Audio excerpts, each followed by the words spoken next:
I got so much motherfucking design on right now. Break it down, bring it back, make it clap. I got 3 old thoughts, new guap, wear that thing. Bitches on my line, and you know. Terima kasih atas kesempatan yang diberikan kepada kami kelompok 1 untuk mempresentasikan hasil diskusi kami mengenai materi hubungan psikologi dengan biologi. Untuk itu, izinkan kami memperkenalkan diri. Perkenalkan, nama saya Rizka sebagai moderator dan fasilitator. Di samping kiri saya ada yang paling ganteng di antara kami.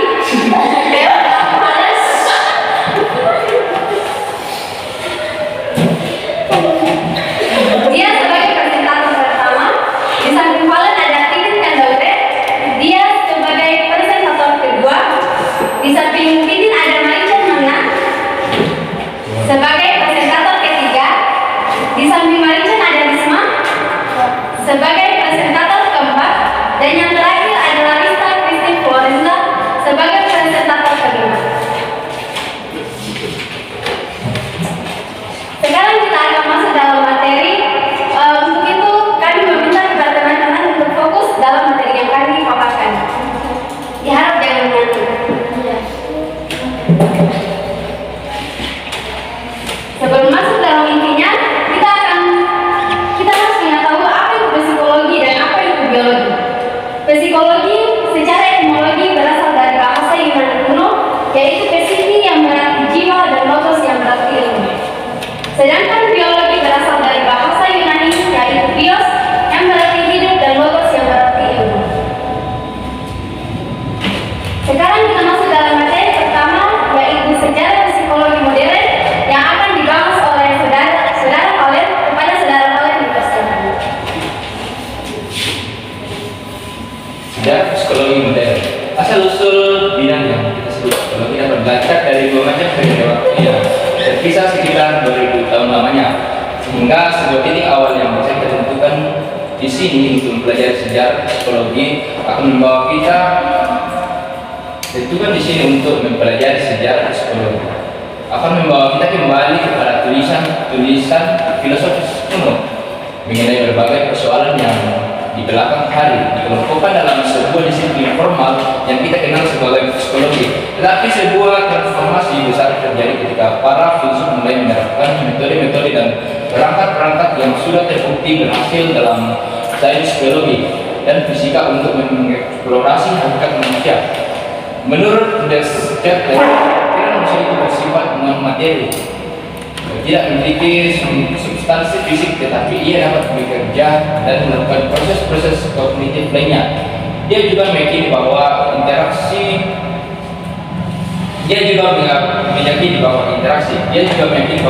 itu terjadi di suatu tempat di dalam otak. Karena riset telah menunjukkan bahwa sensasi itu berjalan menuju ke otak dan gerakan itu berasal dari otak.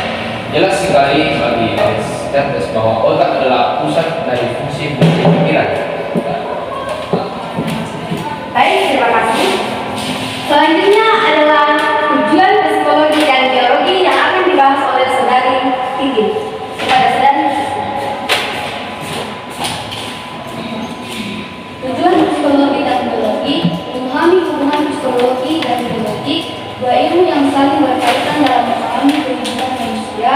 Seiring waktu, psikologi dan biologi mulai memisahkan diri satu sama lain, namun studi terbaru dalam menunjukkan betapa kompleksnya hubungan antara tubuh dan pikiran, seperti halnya biologi, persepsi, pikiran juga dipengaruhi oleh lingkungan. Pikiran dan tubuh saling mempengaruhi dalam cara yang sama, seperti tanaman mempengaruhi kualitas tanah. Baik. Materi yang ketiga adalah tujuan mempelajari biologi terhadap perilaku manusia. Saya ulang, kita lanjut ke materi yang ketiga, yaitu pendekatan psikologi terhadap biologi yang akan dibahas oleh saudari Marichan. Kepada saudari dipersilakan.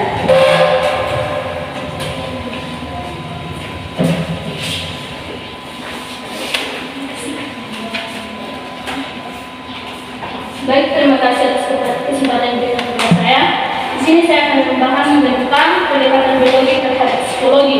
Nah, pembahasan yang akan saya bahas di sini ada keterkaitan dengan pembahasan tentang hubungan psikologi dengan biologi, yaitu tentang genetika, evolusi, dan neurofisiologi. Pendekatan biologi terhadap psikologi menggunakan tiga dasar pokok dari ilmu biologi, yaitu genetika, evolusi, dan neurofisiologi. Yang pertama yaitu genetika. Genetika adalah studi tentang pewarisan sifat secara genetik. Genetika adalah studi tentang pewarisan sifat secara genetik. Genetika telah diterapkan dalam psikologi untuk mempelajari sampai sejauh mana sifat-sifat psikologi dipengaruhi keturunan dari orang tua, antara lain kecerdasan dan beberapa gangguan mental.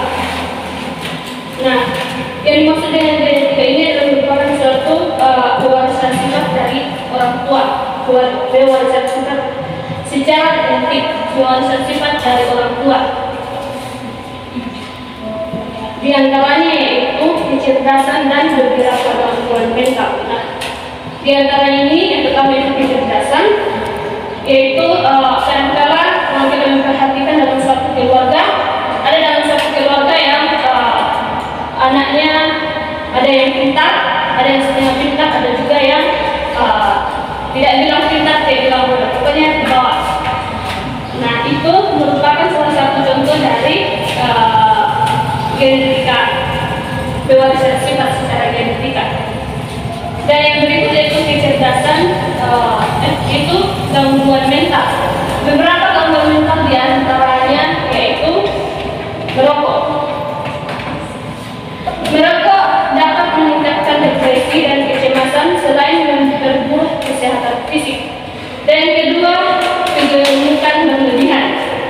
Kegemukan yang berlebihan bisa memicu gangguan kecemasan dan menyebabkan depresi. Terlebih lagi, naik berat badan yang berlebih bisa meningkatkan risiko penyakit jantung. Dan ketiga, yaitu kurang tidur. Kurang tidur bisa memicu gangguan psikologi yang berdampak serius pada kesehatan otak dan kesejahteraan umum. Yang bisa berdampak serius pada kesehatan otak, yaitu ketika kita kurang tidur, misalnya kita begadang, pasti paginya kita kurang fokus, dan kesejahteraan umum otomatis kita tidak fokus dan kadang kita tidak fit ketika kita begadang kurang tidur. Dan yang kedua yaitu evolusi. Evolusi adalah perubahan susunan genetik spesies setelah melalui banyak generasi. Evolusi adalah perubahan susunan genetik spesies setelah melalui banyak generasi. Gagasan ini dapat diterapkan pada psikologi dengan menegaskan bahwa fenomena psikologi mulai dari bahasa sampai monogami, yaitu pernikahan dengan satu pasangan, adalah hasil evolusi. Nah, evolusi ini merupakan suatu susunan, merupakan suatu perubahan susunan genetik spesies setelah melalui banyak generasi. Misalnya contohnya di sini yaitu tentang bahasa sampai kepada monogami, pernikahan. Kadang-kala kita memperhatikan dari bahasa orang yang mungkin orang yang kelahiran 99 kelahiran 92 lah, dan yang kita yang lahir di tahun 2000-an itu sangat berbeda dari cara bahasa mereka. Pasti banyak perubahan dari bahasa mereka, ya. Itu salah satu contoh dari perubahan susunan genetik. Dan yang berikut yaitu pernikahan melalui pernikahan monogami. Dan pernikahan juga bisa menyebabkan perubahan susunan genetik spesies. Dan yang berikut yaitu neurofisiologi. Neurofisiologi menggunakan teknologi maju untuk memantau apa yang terjadi dalam otak, sistem saraf dan sistem saraf lain, dan hubungan dengan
pelajaran psikologi adalah mengukur heterogenitas bagaimana satu sifat terkait dengan ketiga, dan yang kedua yaitu insting manusia.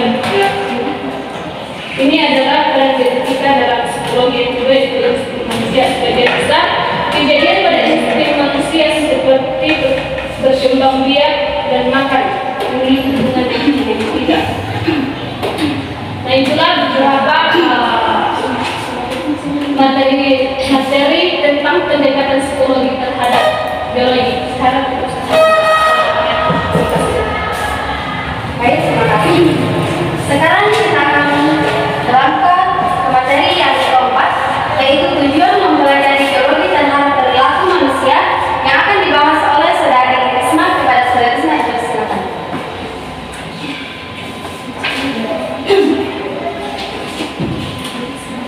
terima kasih atas kepada moderator yang telah mempersilahkan saya untuk menjelaskan materi yang keempat, yaitu tujuan mempelajari biologi terhadap perilaku manusia.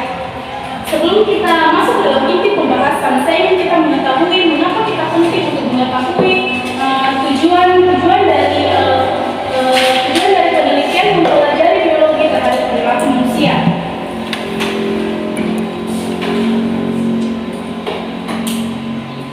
Ini dapat membantu kita memahami bagaimana faktor biologis dapat mempengaruhi perilaku manusia dan mengembangkan intervensi yang lebih efektif untuk mengelola masalah kesehatan mental dan perilaku manusia. Mempelajari biologi terhadap perilaku manusia bertujuan untuk memahami dan menganalisis bagaimana penyebab biologis, genetika, neurologi, dan hormon sehingga mempengaruhi perilaku manusia. Dengan mempelajari biologi terhadap perilaku manusia dapat membantu kita untuk memahami bagaimana dasar biologis dan berbagai macam aspek kehidupan manusia, termasuk dalam psikologi, kesehatan mental, dan neuropsikiatri.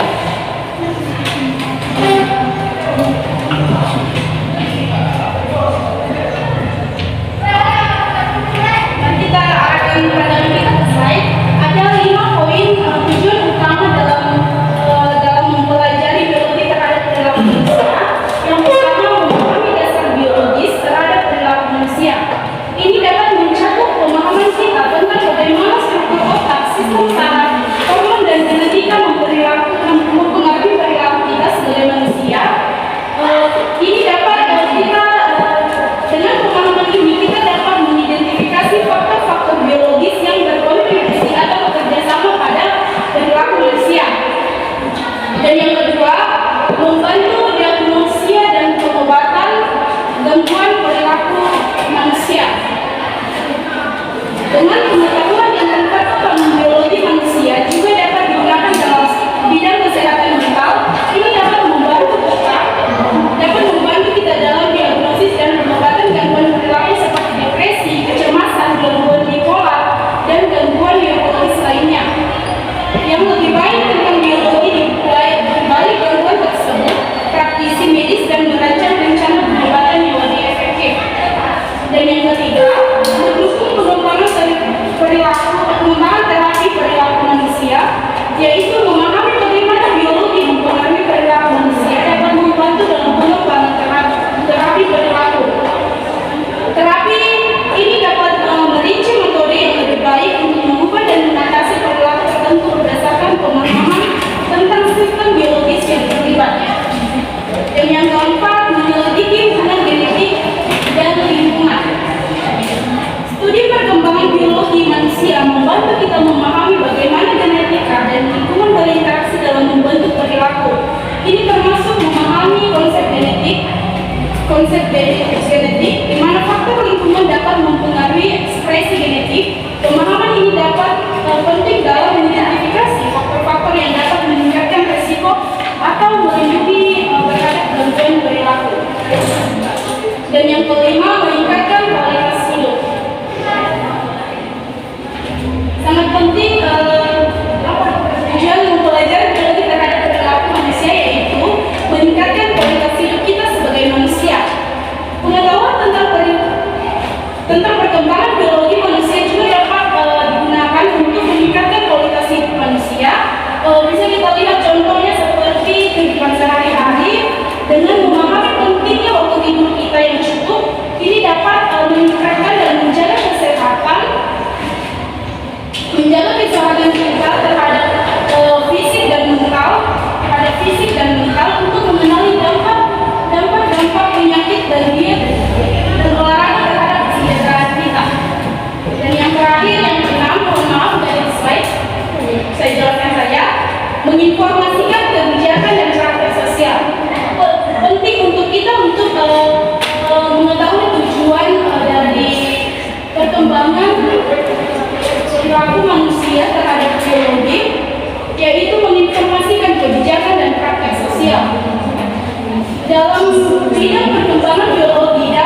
materi saya pada hari ini, yaitu perkembangan biologi terhadap perilaku manusia dapat disignifikan dalam pemahaman tentang manusia sebagai makhluk biologis yang berkaitan.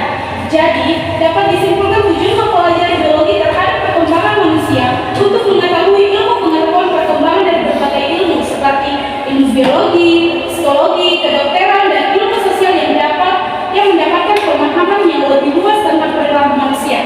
Sekian tujuan perkembangan biologi terhadap perilaku manusia. Semoga kita semua dapat mengerti dan dapat paham baik dalam pikiran kita. Terima kasih. Baik, terima kasih. Materi yang terakhir adalah contoh konkret keterkaitan antara psikologi dan biologi yang akan dibahas oleh saudara Rista kepada saudara Rista di kelas.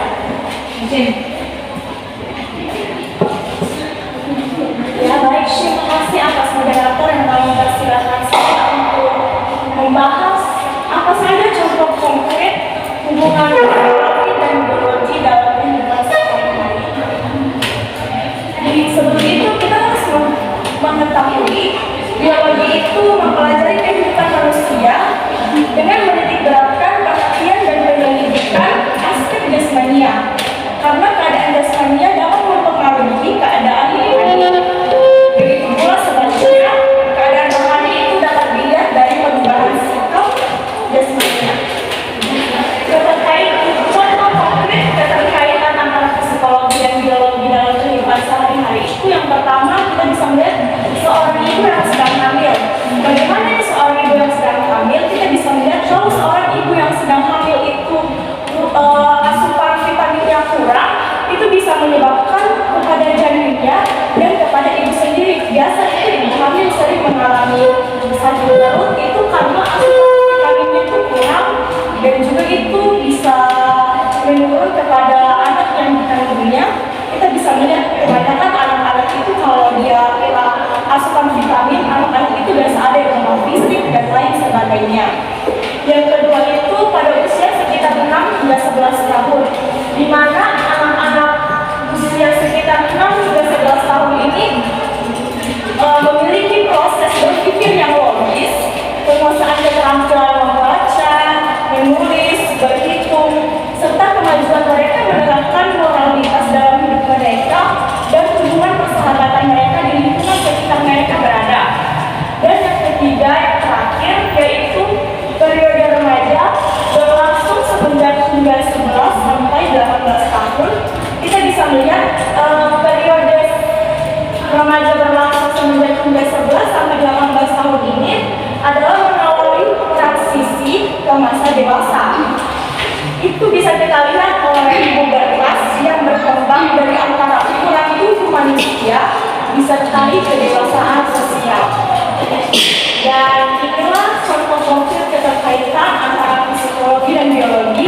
Semoga kita bisa mengetahui apa saja contoh konkret hubungan psikologi dan biologi itu dalam kehidupan sehari-hari kita.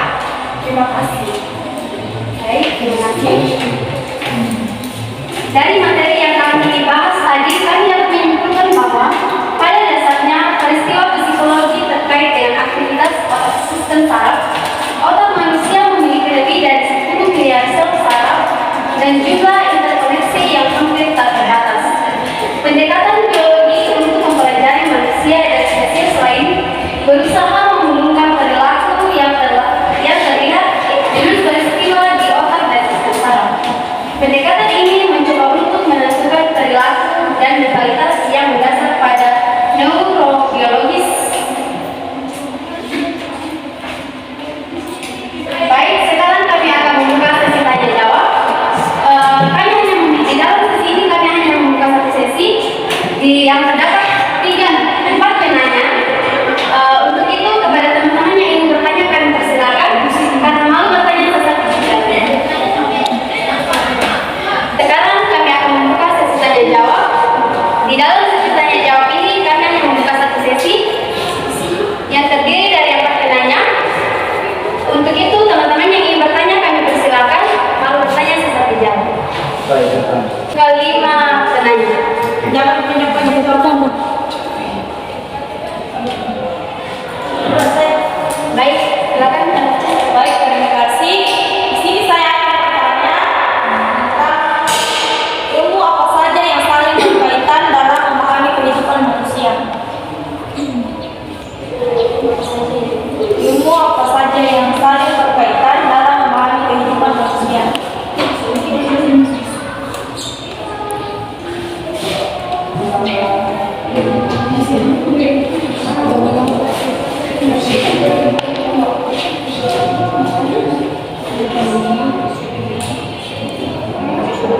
Sebelum itu, apakah ya ilmu ini itu mencakup bahasa umum atau khusus saja? Khusus.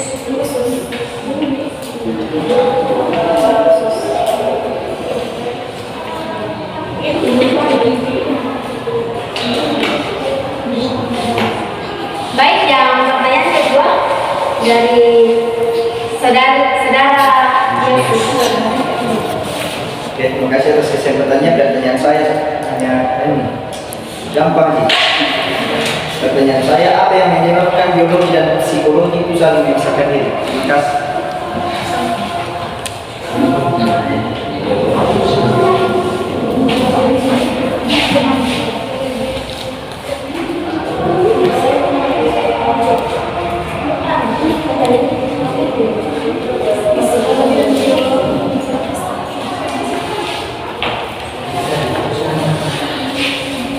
Baik, yang berikutnya dari saudari Lucy. Baik, terima kasih. Saya di sini akan bertanya, bagaimana hubungan ilmu psikologi dengan perilaku manusia? Terima kasih. Bagaimana hubungan ilmu psikologi dengan perilaku manusia?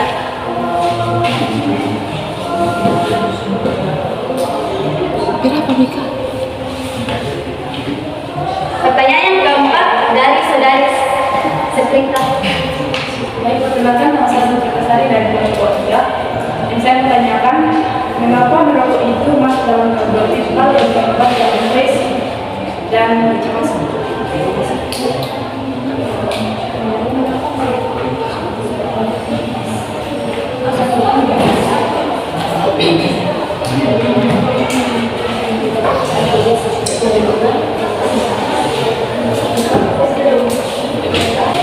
Pertanyaan yang terakhir dari saudari Ali.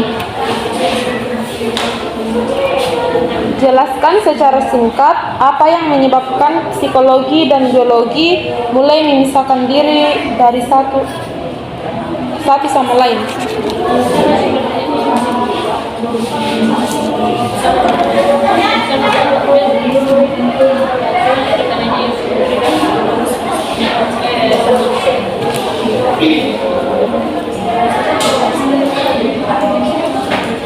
Baik, terima kasih atas pertanyaan yang telah teman-teman ajukan. Untuk itu berikan kami kesempatan untuk merangkum semua pertanyaan ini agar kami bisa menjawabnya dengan baik. Baik, sekarang kami akan menjawab semua pertanyaan yang teman-teman ajukan. Pertanyaan pertama dari saudari Nelsi akan dijawab oleh saudari Marcel. Baik, saya akan menjawab. Dalam memahami kehidupan manusia, ada banyak ilmu yang saling berkaitan seperti biologi, psikologi, sosiologi, dan antropologi, ekonomi, dan sejarah. Biologi membantu kita memahami tubuh manusia dan bagaimana tubuh manusia berinteraksi dengan lingkungan. Dan sementara psikologi membantu kita memahami pikiran dan emosi manusia. Dan sosiologi dan antropologi membantu kita memahami bagaimana manusia berinteraksi dalam masyarakat dan budaya. Dan berikut yaitu ekonomi, membantu kita memahami aspek keuangan dan sosial dari kehidupan manusia. Dan sejarah yaitu membantu kita memahami bagaimana kehidupan manusia telah berkembang dari masa lalu hingga sekarang. Jadi semua ilmu ini saling berkaitan dan membantu kita memahami kehidupan manusia secara menyeluruh. Bagaimana saudara? Baik, pertanyaan yang kedua dari saudara Yosi yang akan dijawab oleh saudari Rista. Pertanyaan yang dari saudara Yosi dan saudari Algi akan saya bahas satu kali karena pertanyaannya hanya satu soal. Jelaskan apa yang menyebabkan psikologi dan biologi mulai memisahkan diri satu sama lain. Pada penelitian abad